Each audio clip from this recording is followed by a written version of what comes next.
കുന്നംകുളത്ത് ശ്രീ പത്മനാഭ സ്വാമി ക്ഷേത്രത്തിലേക്ക് സമർപ്പിക്കുന്ന ഓണവില്ല, ആ ഓണവില്ലിന്റെ യഥാർത്ഥ അവകാശികൾ അല്ലെങ്കിൽ അത് ക്ഷേത്രത്തിൽ സമർപ്പിക്കുന്ന ആളുകൾ, അവരെ തിരഞ്ഞാണ് ഈ യാത്ര.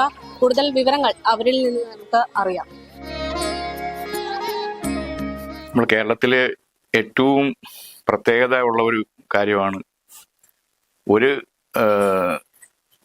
കെട്ടിനകത്ത് പല സംസ്കാരങ്ങളുള്ളത്. കെട്ടുകാഴ്ചയായിരുന്നാലും ചിത്രപ്പണിയായിരുന്നാലും കൊത്തുപണിയായിരുന്നാലും കലകൾ, വിവിധ തരത്തിലുള്ള കലകളായിരുന്നാലും എല്ലാം ഓരോ ദേശത്ത് പ്രത്യേകം വ്യത്യസ്തമായ രീതിയിലാണ്. ഇപ്പൊ തന്നെ ഓണവില്ല് എന്ന് പറയുന്നത് ഞങ്ങള് പത്മനാഭസ്വാമി ക്ഷേത്രത്തോളം പഴക്കമുള്ള ഒരു ആചാരമാണ് ഈ പള്ളിവില്ലെന്ന ഓണവില്ല്. എന്നാൽ തെക്കൻ കേരളത്തിൽ ഇത് ഓണവില്ലൊരു ചിത്രരചനാ ശില്പമായിട്ടും വടക്കൻ കേരളത്തിൽ ഇതൊരു വാദ്യോപകരണമായിട്ടാണ് അറിയപ്പെടുന്നത്.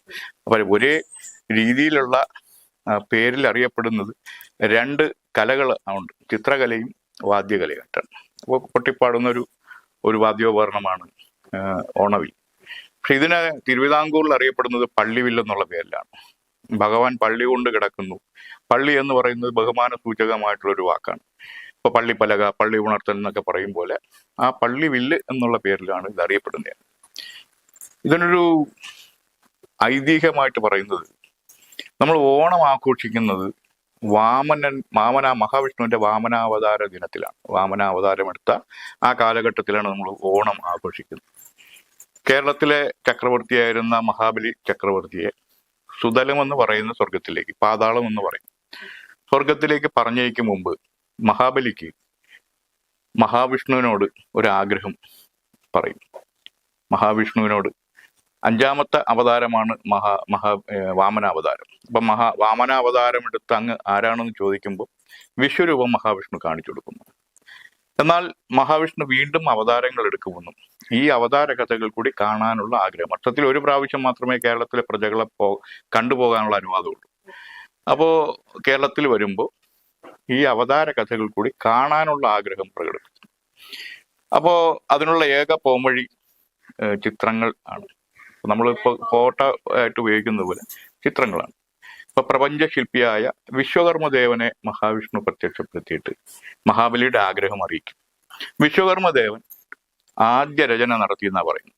അതായത് എടുത്ത അവതാരങ്ങൾ മത്സ്യം, കൂർമ്മം, വരാഹം, നരസിംഹം, പാമ്പനൻ, പിന്നെ എടുക്കാൻ പോകുന്ന അവതാരങ്ങളായ പരശുരാമൻ, ബലരാമൻ, ശ്രീരാമൻ, ശ്രീകൃഷ്ണൻ, കൽക്കി, ഈ അവതാരങ്ങൾ കൂടി ചേർത്ത് ഒരു തടിയിൽ വരച്ച് കാണിക്കുന്നു. അപ്പൊ ദശാവതാരമില്ല അങ്ങനെയാണ് സൃഷ്ടിയാവുന്നത്. എന്നിട്ട് കാലാകാലങ്ങളിൽ മഹാബലി ചക്രവർത്തി വരുമ്പോൾ ഈ അവതാര കഥകൾ ചിത്രങ്ങളായിട്ട് വരച്ച് തന്റെ പിൻഗാമികളെ കൊണ്ട് വിഷ്ണു സന്നിധിയിൽ സമർപ്പിക്കാവുന്ന ഒരു വാക്ക് കൊടുക്കും. അപ്രകാരം നടക്കുന്ന ഒരു ചടങ്ങാണ് ഈ പള്ളിവില്ലെന്ന ഓണവില്ല്. ശ്രീപത്മനാഭസ്വാമിയുടെ ജന്മനക്ഷത്രമായ തിരുവോണനാളിൽ, ചിങ്ങമാസത്തിലെ തിരുവോണനാളിൽ സമർപ്പിക്കുന്നത്. ഇതൊരു ആചാരമാണ്. 1 മണിക്കൂറോളം നീണ്ടു നിൽക്കുന്ന ഒരു ആചാരം ക്ഷേത്രത്തിനകത്തുണ്ട്. ഞങ്ങൾ ഇവിടുന്ന് ഉത്രാട നാളിൽ അവിടെ ക്ഷേത്രത്തിൽ സമർപ്പിക്കുന്ന 12 വില്ലുകളാണ്. അനന്തശയനം, ദശാവതാരം, ശ്രീരാമ പട്ടാഭിഷേകം, ശാസ്താവ്, കൃഷ്ണലീല, വിനായകൻ, അങ്ങനെ 6 തരത്തിലുള്ള വില്ലുകളാണുള്ളത്. ഈ 6 വില്ലുകൾ ഓരോ ജോഡി വീതം 12 വില്ലുകൾ ഞങ്ങൾ വളരെ പ്രതിശുദ്ധിയോടുകൂടി 41 ദിവസത്തെ കഠിനമായ വ്രതത്തോടു കൂടിയാണ് ഇപ്പൊ തയ്യാറാക്കുന്നത്. കാരണം ശ്രീകോവിലിനകത്ത് കയറ്റുന്ന വില്ലുകൾ ഇത് മാത്രമേ കയറ്റുകയുള്ളൂ. ഈ 12 വില്ലുകൾ മാത്രമേ അതാത് ശ്രീകോവിലുകളിൽ, അവിടെ ശ്രീപത്മനാഭസ്വാമിയും മറ്റു ദേവന്മാരായ ശ്രീകൃഷ്ണൻ, ശാസ്താവ്, ശ്രീരാമൻ, അങ്ങനെയുള്ള ദേവന്മാരുടെ വിഗ്രഹത്തിൽ ചാർത്തുന്നത് ഞങ്ങൾ കുടുംബത്തിൽ നിന്ന് ചെയ്ത് സമർപ്പിച്ച വില്ലുകൾ മാത്രമാണ്. അങ്ങനെ ഈ ഒരു കുടുംബം എന്ന് പറയുമ്പോൾ പൂർവികരുടെ ഒരുപാട് പ്രവർത്തനങ്ങൾ കൂടെ, അതായത് ചേട്ടൻ പറയുന്നത് കേട്ടോ, ക്ഷേത്രം പണിയാൻ വന്നിട്ട് ചില ആളുകളിലാണ് നിങ്ങളുടെ പൂർവികർ, അതെങ്ങനെയാണ് ബന്ധിപ്പിക്കാൻ പറ്റുന്നത്? അല്ല, ഇപ്പോ ഞങ്ങള് തഞ്ചാവൂര്, കാഞ്ചീപുരത്തു നിന്ന് വന്ന സ്ഥപതി ശില്പി പാരമ്പര്യമാണ്. അത് കണക്കന്മാരാണ്. ക്ഷേത്രം നിർമ്മിക്കുമ്പോൾ സാധാരണ ഒരു മൂത്താശാരിയെ സമീപിച്ചിട്ട് ആ കണക്ക് നിർണ്ണയപ്പെടുത്തും. അതേപോലെ തഞ്ചാവൂർ, കാഞ്ചീപുരത്തു നിന്ന് വന്ന സ്ഥപതി ശില്പി പാരമ്പര്യം. അപ്പൊ പത്മനാഭസ്വാമി ക്ഷേത്രം ചെയ്യാൻ വന്ന ശില്പികളുടെ പാരമ്പര്യമാണ്. ഈ തിരുവനന്തപുരത്ത് പത്മനാഭസ്വാമി ക്ഷേത്രത്തിന്റെ ചുറ്റുവട്ടത്ത് ധാരാളം ഈ സമുദായത്തിൽപ്പെട്ട ആൾക്കാർ താമസിക്കുന്നുണ്ട്. പഞ്ചകർമ്മികളാണ്. ഇപ്പം മരപ്പണിയായിരുന്നാലും ഇരുമ്പ് പണിയായിരുന്നാലും വാർക്കുന്ന പണി, വെങ്കലപാത്രം വാർക്കുന്നവരായിരുന്നാലും കൽപ്പണി ശില്പിയായിരുന്നാലും സ്വർണ്ണപ്പണി ചെയ്യുന്നവരായിരുന്നാലും ഒക്കെ ഈ 5 പേരും ഈ ക്ഷേത്രത്തിന്റെ ചുറ്റോട്ട്, ഈ ക്ഷേത്രത്തിൽ എല്ലാ ബന്ധമുള്ള ഒരു വർഗമാണ്. 5 പേരും 5 വിഭാഗത്തിൽപ്പെട്ട ഒരു ക്ഷേത്രത്തിൽ ബന്ധവും. ഇപ്പൊ ഞങ്ങള് ഈ കരമന പ്രദേശത്ത് താമസിക്കാൻ വന്നിട്ട് 7 തലമുറകളായി, തലമുറകളോട് താമസിക്കുകയാണ്. ഇപ്പൊ ഇവിടെ നിന്നാണ് ക്ഷേത്രത്തിലെ പുനരുദ്ധാരണ സമയത്ത് പോലും ഈ ഭൂമിയിൽ നിന്ന് വച്ചിട്ടാണ് കണക്കുകൾ നിർണ്ണയപ്പെടുത്തി അമ്പലത്തിൽ പോയിട്ടുള്ളതായിട്ട് പൂർവികർ പറഞ്ഞു തന്നിട്ടുണ്ട്. അപ്പൊ അത്ര ബന്ധമുണ്ട്. മാത്രമല്ല ഈ കുടുംബത്തിൽ ധാരാളം ചിത്രകാരന്മാരുണ്ട്, ശില്പികളുണ്ട്. അങ്ങനെ ജന്മം കൊണ്ട് തന്നെ ഇത്തരം കലാകാരന്മാരായിട്ട് ജനിച്ച ഒരു ഭൂമിയും കൂടിയാണ്. എൻ്റെ അനുജൻ ക്ഷേത്ര ശില്പിയാണ്, ഒരുപാട് ക്ഷേത്രങ്ങൾ ചെയ്തിട്ടുണ്ട്. ഇപ്പൊ പൂജപ്പുര സരസ്വതി മണ്ഡപത്തിന്റെ അലങ്കാര ഗോപുരം എടുത്തു പറയാവുന്നത്. ഇപ്പൊ ഞങ്ങൾക്ക് പിന്നെ പൂജപ്പുര സരസ്വതി മണ്ഡപത്തിന്റെ ശില്പിയാണ്, പേര് സുദർശൻ എന്നാണ് അറിയപ്പെടുന്നത്, അനുജനാണ്. അതുപോലെ എൻ്റെ കൂടെ ഇരിക്കുന്ന എല്ലാം അനുജന്മാരാണ്. ഒരു ഉമേഷ് കുമാർ, സുലഭൻ, പിന്നെ മക്കൾ അനന്തപത്മനാഭൻ, അനുജന്റെ മകള് ശിവപാർവതി. ഇപ്പൊ അടുത്ത തലമുറയിൽപ്പെട്ട ഒരു കുഞ്ഞുണ്ട്, അദ്വിക എന്ന് പറയുന്നത്. അതേപോലെ കാർത്തികേയൻ ആചാരി. അങ്ങനെ കുടുംബത്തിൽ ധാരാളം അംഗങ്ങളുണ്ട്. കഴിഞ്ഞ തലമുറയിൽപ്പെട്ട കഴിഞ്ഞ തലമുറയിൽപ്പെട്ട നാഗേന്ദ്രൻ ആചാരി. അങ്ങനെ തലമുറ ചെയ്തു വരുന്ന ഒരു കർമ്മമാണ് ഈ പള്ളിവെല്ല് നിർമ്മാണവും അതിൽ ചിത്രങ്ങൾ വരയ്ക്കുന്നത്, അത് ഭഗവാന് സമർപ്പിക്കുന്നത്. നമ്മൾ ഈ ഓണവില്ലിലേക്ക് വരുമ്പോൾ ഇത് ഉണ്ടാക്കിയിട്ടുള്ള ഒരു തടി, അതൊരു പ്രത്യേകതരം തടിയാണ് കാണുമ്പോൾ തോന്നുന്നത്. അതിന്റെ സ്പെഷ്യാലിറ്റി ദേവഗണത്തിൽപ്പെട്ട പലകയാണ് ഇത് ചെയ്യുന്നത്. ദേവഗണത്തിൽപ്പെട്ട കടമ്പ്, മഹാഗണി എന്നീ വൃക്ഷങ്ങളുടെ പലകയിലാണ് ഈ വില്ലുകൾ നിർമ്മിക്കുന്നത്. അതിനകത്ത് പോസിറ്റീവ് എനർജി കൂടുതലുണ്ടാകും. മാത്രമല്ല ഇതിനൊരു നാരുക കുറവായിരിക്കും. ചിത്രം വരയ്ക്കാനായിട്ട് വളരെ എളുപ്പമുള്ള ഒരു തടിയാണ് ഈ ദേവഗണത്തിൽപ്പെട്ടത്. ചിത്രം വരയ്ക്കാന്ന് പറയുമ്പോൾ പ്രത്യേകമായിട്ടും പഠിച്ചതൊന്നായിരിക്കില്ലല്ലോ. അല്ല, അതെങ്ങനെയാണ് എല്ലാവർക്കും കൃത്യമായിട്ട് കിട്ടുന്നത്? അതാണ് ഈ പകർന്നു നൽകാന്ന്. ഇപ്പൊ ഞങ്ങൾ നാട്ടെ കുട്ടികളെ കൂടെ ഇരുത്തുന്നെന്ന് പറഞ്ഞു കഴിഞ്ഞാല് അവരെ സംബന്ധിച്ചിടത്തോളം വിദ്യാഭ്യാസ സമയമാണ്, പഠിക്കാൻ പോകുന്ന കുട്ടികളാണ്. അവർക്ക് ആ പഠനത്തിനോടൊപ്പം തന്നെ ഈ ചിത്രങ്ങൾ വരയ്ക്കാനുള്ള കണ്ട് പഠിക്കണം. കാരണം അതൊരു വരയ്ക്കേണ്ട രീതികളുണ്ട്, ഉപാസനയുണ്ട്. അപ്പോൾ അവരെ കൂടെ ചേർത്ത് നിർത്തിയിട്ട് ആ കണ്ടും കേട്ടും തൊട്ടും അറിഞ്ഞെങ്കിൽ മാത്രമേ ഒരു പാരമ്പര്യം പകർന്നു നൽകാൻ പറ്റുകയുള്ളൂ. ബുക്കിൽ നിന്ന് വായിച്ചെടുക്കാവുന്ന ഒന്നല്ല പാരമ്പര്യം. അത് ആ പാരമ്പര്യ കുടുംബത്തിനോടൊപ്പം ചേർന്ന് നിന്നെങ്കിൽ മാത്രമേ പാരമ്പര്യം പിന്തുടർന്ന് പോകാൻ പറ്റുള്ളൂ. ആ പാരമ്പര്യം മാത്രമാണ് കാശ് കൊടുത്താൽ വാങ്ങാൻ കിട്ടാത്തത്. ബാക്കിയൊക്കെ നമുക്ക് കാശ് കൊടുത്താൽ വാങ്ങാൻ കിട്ടുന്നതാണ്. ഇതിലിപ്പം വരയ്ക്കുന്ന ചിത്രങ്ങൾക്കൊക്കെ പ്രത്യേകമായിട്ട് എന്തെങ്കിലും അർത്ഥങ്ങളുണ്ടോ? അതായത് ഇപ്പം ചേട്ടന്റെ കയ്യിലുള്ള ഒരു ബില്ല് എടുത്തു നോക്കുകയാണെങ്കിൽ ആ ചിത്രങ്ങൾ എന്താണ് അർത്ഥം? ഇപ്പൊ ശ്രീ പത്മനാഭസ്വാമിയുടെ വലിയ വിഗ്രഹത്തിന്റെ നടുക്ക്, അതായത് ശിവേലി നടത്തുന്ന വിഗ്രഹത്തിന്റെ 2 വശങ്ങളിലായിട്ടാണ് ഈ പത്മനാഭസ്വാമിയെ ചാർത്തുന്നത്. ഇപ്പൊ പത്മനാഭസ്വാമിയുടെ വില്ല് എന്ന് പറയുമ്പോൾ വ്യാഴൻ അനുകൂലമായിട്ട്, മഹാവിഷ്ണു വ്യാഴന്റെ ആളാണ്, ഗുരു കടാക്ഷമാണ്, സർവ്വ ഐശ്വര്യമാണ് ഈ വില്ല് കൊണ്ട് ഫലസിദ്ധിയായിട്ട് ഭവിക്കുന്നത്. അടുത്ത വില്ല് ദശാവതാര വില്ലാണ്. അപ്പൊ ഞങ്ങളത് ദശാവതാര വില്ലിൽ നരസിംഹമൂർത്തിയെ ഉപാസിച്ച് വരയ്ക്കുകയാണ്. അപ്പൊ ശത്രുദോഷ പരിഹാരാർത്ഥമാണ് ഈ ദശാവതാര വില്ല് വീടുകളിൽ കൊണ്ടുവയ്ക്കുന്നത്. പിന്നെ ഉള്ളത് ശ്രീരാമ പട്ടാഭിഷേകം. ശ്രീരാമ പട്ടാഭിഷേകം പിതൃകർമ്മദോഷങ്ങൾ മാറുന്നതിനും മംഗല്യഭാഗ്യത്തിനും വേണ്ടിയിട്ടാണ്. പിന്നെ ശനിദോഷ പരിഹാരാർത്ഥം ശാസ്താവിന്റെ വില്ല്, ദൃഷ്ടഗണപതിയായിട്ടും സർവ്വവിഘ്നശാന്തിയായിട്ടും വിനായകൻ, ശ്രീകൃഷ്ണലീല സന്താന സൗഭാഗ്യത്തിനും ബാലാരിഷ്ടം മാറുന്നതിനും വേണ്ടിയിട്ടാണ് ശ്രീകൃഷ്ണലീല വില്ല്. അങ്ങനെ അതിന് ഓരോന്നിനും ഓരോ ഫലസിദ്ധികളുണ്ട്, അർത്ഥങ്ങളുണ്ട്. ഇവിടെ ഇപ്പം 1, 2, 3, 4, 5 പേരുണ്ട്. ഏകദേശം എത്ര ആളുകൾ ചേർന്നിട്ടാണ് ഈ പറയുന്നത് വർഷം ഒരു ബില്ല് സമർപ്പിക്കുന്നത്? ഈ കുടുംബത്തിനകത്തുള്ള കുടുംബത്തിലെ വില്ലുകൾ വരയ്ക്കാൻ തയ്യാറായി വരുന്ന സഹോദരങ്ങളും മക്കളും ചെറുമക്കളും ഒക്കെ ഇതിൽ പങ്കെടുക്കുന്നുണ്ട്. അതിനകത്ത് എണ്ണം പറയാനൊക്കില്ല. വളരെ വളരെ വ്രതത്തോടുകൂടി തയ്യാറാക്കേണ്ട ഒരു കർമ്മമാണ്.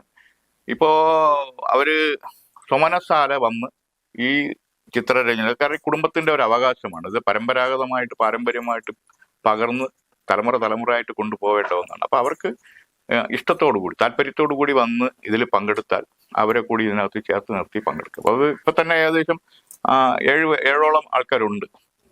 കൂടുതൽ ആൾക്കാരെ പുറത്തുനിന്നും കൊണ്ടുവന്ന് ചെയ്യേണ്ട ഒരു കർമ്മമല്ല ഇത്. ഇത് കുടുംബത്തിനകത്ത് അവരെ ആ ഗുരുകുല വിദ്യാഭ്യാസം പോലെ അതിനകത്ത് പകർന്നു നൽകി പഠിച്ചെടുത്ത് ചെയ്യേണ്ട ഒരു വിഷയമാണ്. ഇതിലിപ്പോ പ്രധാനമായിട്ടും വരുന്നത് ചിത്രങ്ങൾ തന്നെയാണ്. ആ ചിത്രങ്ങൾ എന്ന് പറയുമ്പോൾ സ്വാഭാവികമായിട്ടും നിറങ്ങൾ അതിലൊരു പ്രധാനപ്പെട്ട പങ്ക്. അപ്പോ ഇത്തരം നിറങ്ങൾ എങ്ങനെയാണ് ഉണ്ടാക്കുന്നത്? ഈ നിറങ്ങൾ പണ്ട് കാലങ്ങളിൽ ഇതൊരു ഇലച്ചാറ്, പിന്നെ മഞ്ഞപ്പൊടി, കരിപ്പൊടി, പിന്നെ ചെങ്കൽപ്പൊടി ഒക്കെയാണ് ഉപയോഗിച്ചുകൊണ്ടിരുന്നത്. പക്ഷെ ഇപ്പം കൂടുതൽ എണ്ണം വരയ്ക്കുന്നത് കൊണ്ട് ഞങ്ങൾ ഈ കളമെഴുതുന്ന പൊടിയാണ് ഇതിനകത്ത് ഉപയോഗിക്കുന്നത്. പഞ്ചവർണ്ണങ്ങളാണ്, പ്രൈമറി കളേഴ്സ് ആയിട്ടുള്ള കളറുകളെ അങ്ങോട്ടും ഇങ്ങോട്ടും മിക്സ് ചെയ്ത് മറ്റ് കളർ നിറങ്ങൾ ഉണ്ടാക്കിയെടുക്കുകയാണ് ചെയ്യുന്നത്.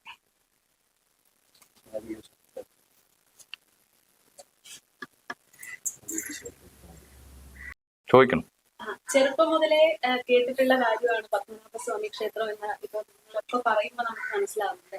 അപ്പൊ ഇപ്പൊ ഏറ്റവും കൂടുതൽ ആളുകൾക്ക് അറിയാൻ പറ്റുന്ന ഒരു കാര്യം അവിടെയുള്ള നിലവറകൾ, എന്തൊക്കെയോ ഒരുപാട് വസ്തുക്കൾ, അല്ലെങ്കിൽ ലോകത്ത് തന്നെ ഏറ്റവും സമ്പന്നമായിട്ടുള്ള ഒരു ക്ഷേത്രമായിട്ട് നിൽക്കുന്നതാണ് പത്മനാഭസ്വാമി ക്ഷേത്രം.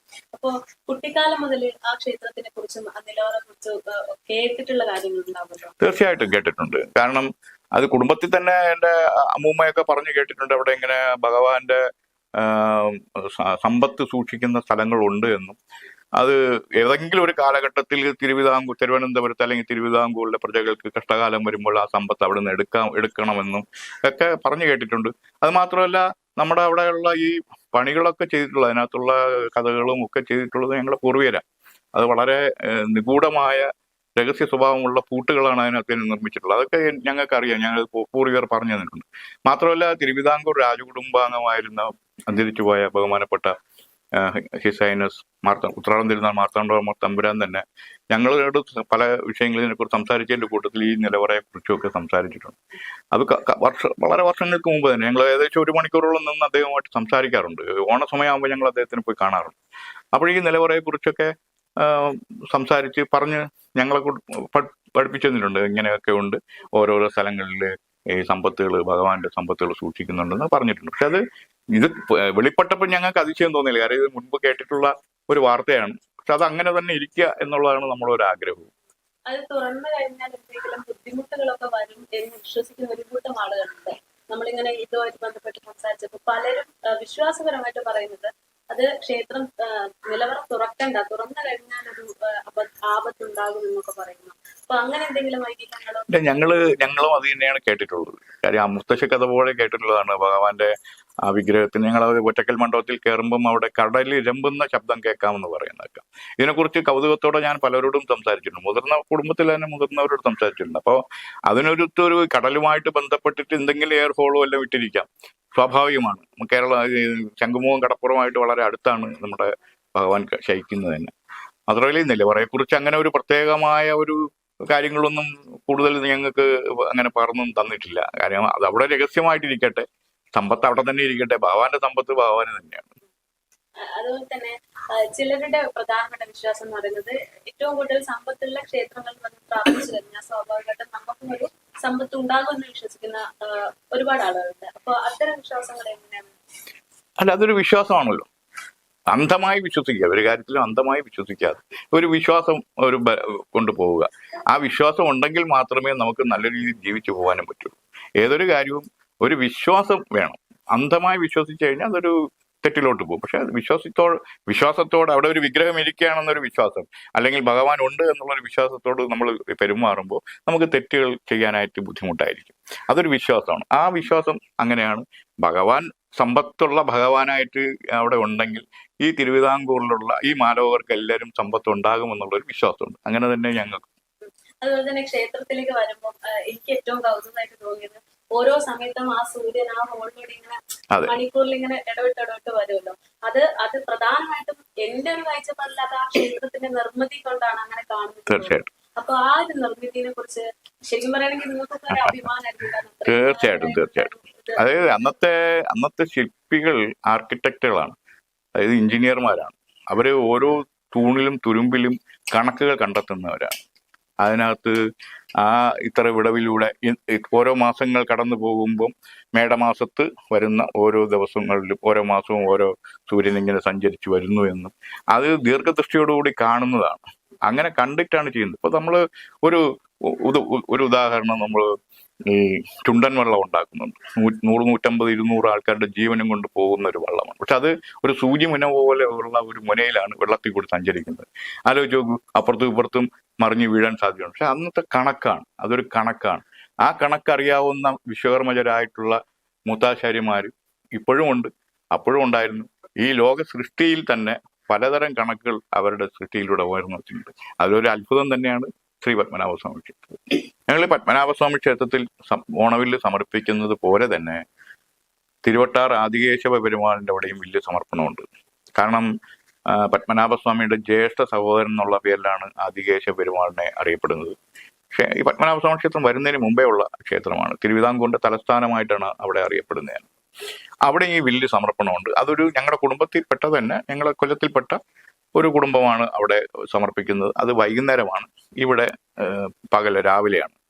അവിടെ പടിഞ്ഞാറോട്ട് ദർശനം നടത്തി ശയിക്കുന്ന ഭഗവാനും ഇവിടെ കിഴക്കോട്ട് ദർശനം നടത്തി ശയിക്കുന്ന ഭഗവാനാണ്. അതുകൊണ്ടാണ് ഇവിടെ കിഴക്ക് ഭാഗത്ത് ഉദിച്ചു വരുന്ന സൂര്യനെ പോലെ ഞങ്ങൾ കിഴക്ക് നിന്നും ഈ ചടങ്ങ് നടത്തുകയും അവിടെ വൈകുന്നേരം അസ്തമന സമയത്ത് അവിടെ പടിഞ്ഞാറ് ഭാഗത്ത് ഈ ചടങ്ങ് നടത്തുകയും ചെയ്യുന്നു. അതാണ് ഇതിന്റെ ഒരു പ്രത്യേകത. അതാണ്